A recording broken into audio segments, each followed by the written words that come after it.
All right, so I hope this looks fine and I'm not talking too loud into my microphone.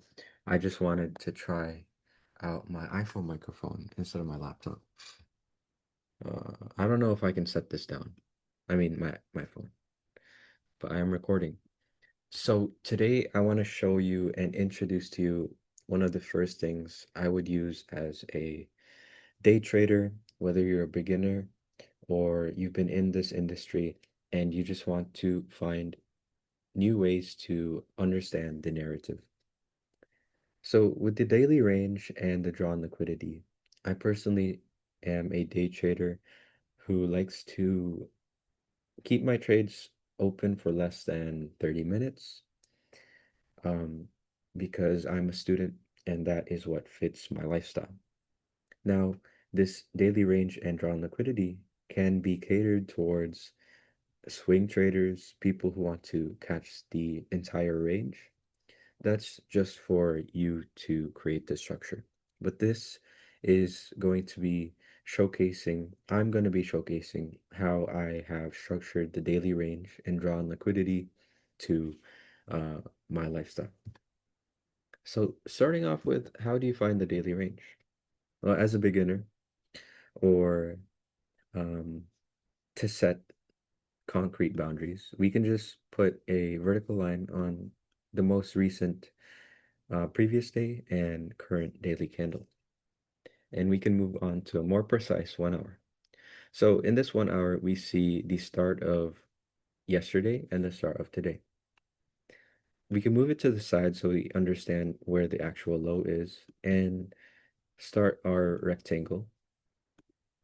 Move it, move this to the side and understand that, okay, uh, even though this candle was the end of the day, the high of the day was set at 9 a.m. New York time. Because currently in Southeast Asia, Philippines, it is 10:20 p.m. I'm actually supposed to be studying for a test tomorrow, but I could care less because I probably don't need to study for it. Anyways, with the previous daily range set in this box, and even though the day has played out, you can see my executions as to where I took my positions. This was around 3 p.m., 4 p.m. because I was busy until early afternoon and busy after that. So I found the time to take a trade because, my confluences showed up. Anyways, how did I know that I could take a sell here and close my position where I closed it? I knew because of this daily range and draw on liquidity. So the previous draw on liquidity uh, that we that is important to us. Let me just check my camera. So the previous draw on liquidity that was important to us was the significant high of the previous day range. Why? Because the high of the previous day contains not only where price was able to max out at, but also above it is where the stop losses of other traders are set. And when we liquidate those and aren't able to expand away, instead we expanded into the daily range where we have internal liquidity. So daily range, drawn liquidity. Now we're talking about internal liquidity, and we should probably mention external liquidity. So first and foremost, this high of the daily range is external liquidity. Now, when price expanded inwards, it expanded into internal liquidity, which we can mark out with these boxes. So what exactly are we marking out? We are marking out fair value gaps. And I don't want to explain fair value gaps uh, in detail, but it is the gaps that price leaves when the wicks aren't able to close the in-between three candles.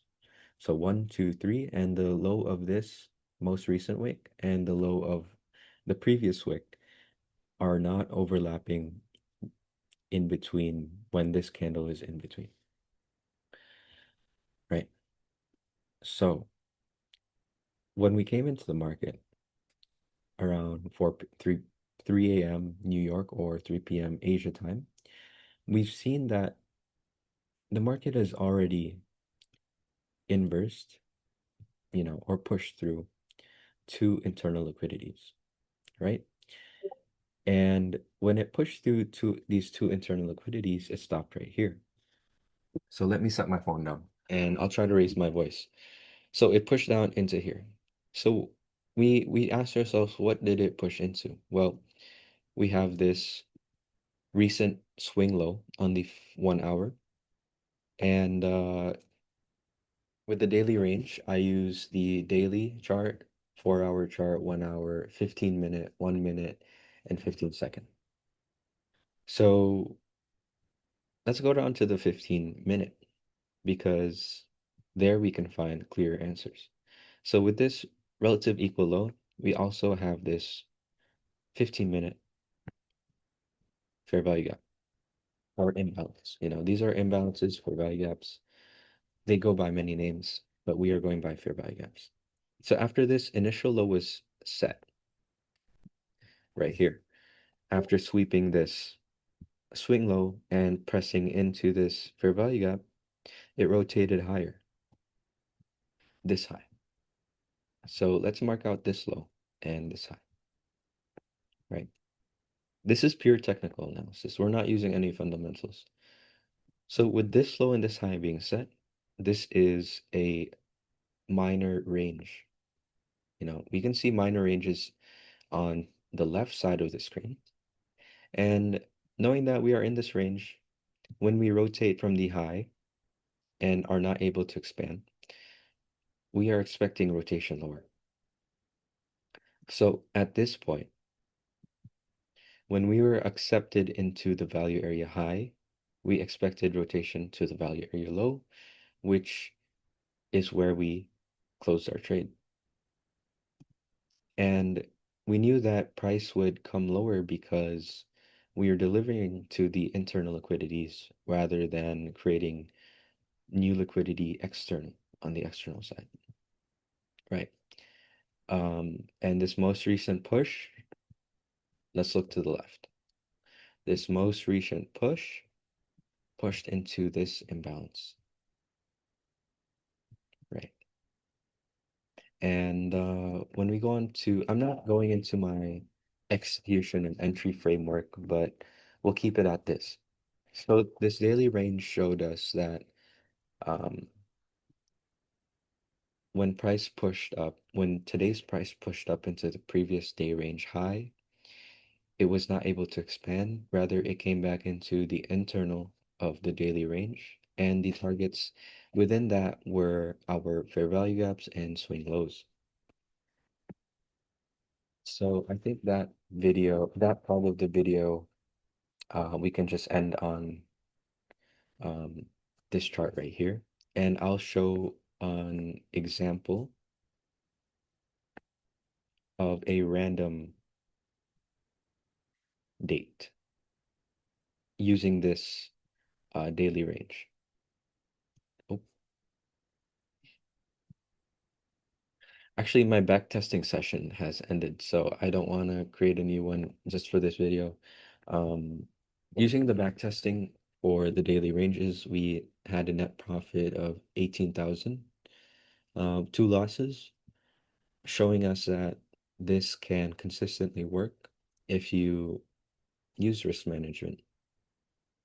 And that is going to be it for this video on